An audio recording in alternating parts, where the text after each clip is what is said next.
हाँ, नमस्कार दोस्तों, स्वागत करते हैं आप सभी को आपका यूट्यूब चैनल टारगेट भोजपुरी। जी बता दूं कि भोजपुरी के हिट मशीन खेसारी लाल यादव जी का एक बहुत ही हाई लेवल का रील्स वीडियो जो कि काफ़ी तेज़ी से वायरल हो रहा है। जी हाँ दोस्तों, जो कि आप लोग पहले क्लिप के माध्यम से देखें, आप लोग को ऐसा लगा है आप लोग कमेंट में कमेंट कर दीजिए। जी हाँ दोस्तों, मुर्गी या आड़ा के ही जो कि धमाका हुई आरा में 2.0 गाने पर बहुत ही हाई लेवल का रील्स वीडियो जो कि भोजपुरी के हिट मशीन खेसारी लाल यादव जी और शिल्पी जी सॉन्ग को मिलकर गाए हैं और गाना बहुत ही हाई लेवल का है। जी हाँ दोस्तों, और गाना अभी भी मतलब नंबर 1 पे ट्रेंडिंग में ट्रेंड कर रहा है, जो कि पूरी तरह से बवाल है जी।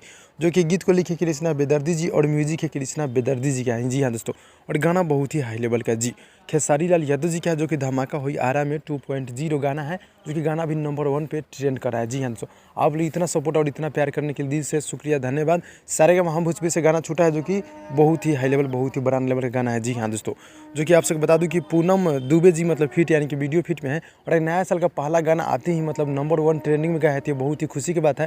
और इसी तरह आप लोग सपोर्ट करते रहे। जी हाँ, और गाने को बार बार आप लोग सुनिए। तो भाई लोग, ये छोटा सा अपडेट था, मिलता है अगली वीडियो में, तब तक के लिए धन्यवाद।